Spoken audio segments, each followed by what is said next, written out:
So Candiace runs off stage because she just gets too upset, and we have Andy coming for Monique, and that is something that it really irritates me. So we're going to start with that. Hey guys, it's Monique. Hope you guys are doing well today. Back again with another video, guys. If you haven't subscribed, click that button. Potomac reunion, second part. Let's just get straight into it and not waste any time.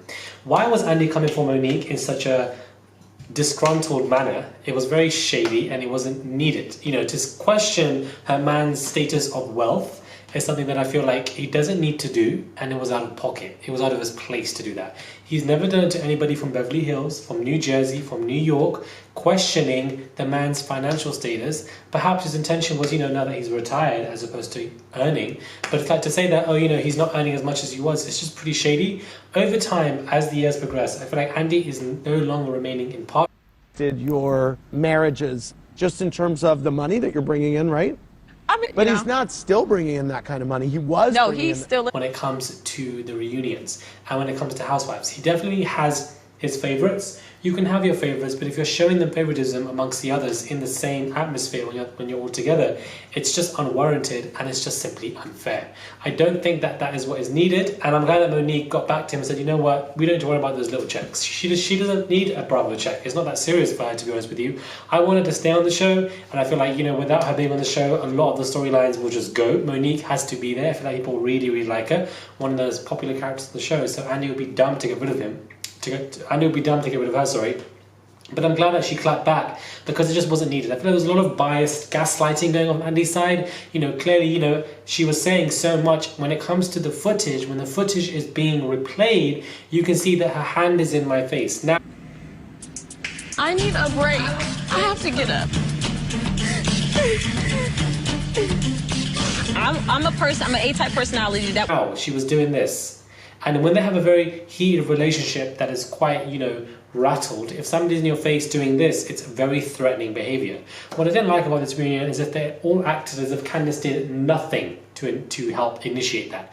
Monique is not innocent by far. She was very wrong for getting physical, most definitely, 110%. And she can only blame herself for that. However, Candiace is not innocent in the situation. Her hand was like this, and she also did throw the glass, and she admitted that in her witness statement, which nobody's bringing up, and I don't know why. Doesn't make any sense to me. But I also felt like, you know, this idea of she's making these sly remarks, but then she wants to pretend she has trauma. I disagree with what Monique was saying when it comes to that. She was making those sly remarks because she has a foul mouth. She said it herself, she definitely does, and her mouth can get her in positions that she may not want to be in. However, that doesn't exempt her from having trauma. You can still have trauma from a situation. Perhaps this is her coping mechanism, or more so of reaction. When she's sitting there, she refused to even watch the footage being played back. So I feel like she still does have trauma from the situation. She just also has a foul mouth, and both of those two can coexist.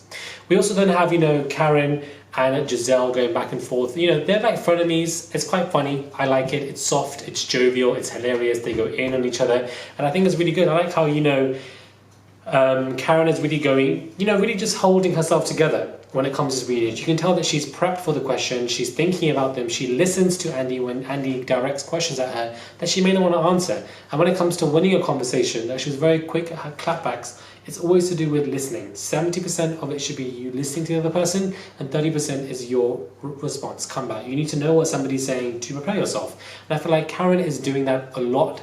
Robin, I don't know, again, I don't know why you're there. Hopefully we won't see you next season. I don't understand. Charisse, I feel like she should have been at the reunion, if anything.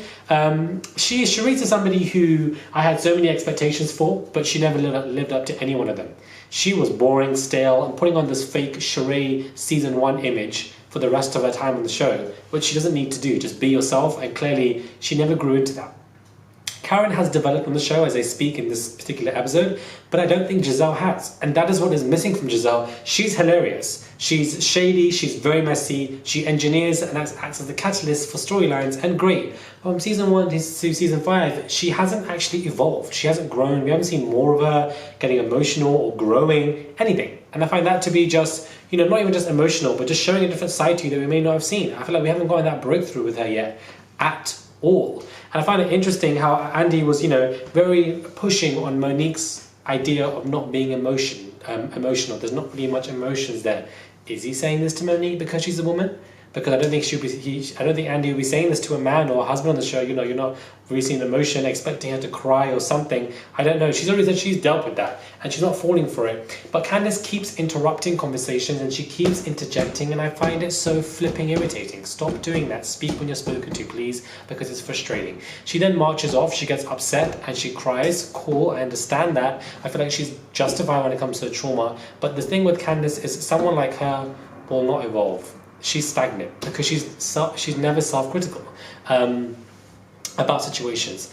I feel when it comes to this one specifically, she has apologized to Monique throughout the season. She was doing that, and a lot of people have forgotten that. I do feel like Monique, you know, overreacted with the fire pit situation. She admitted that, but I also feel like Candiace is not innocent in this.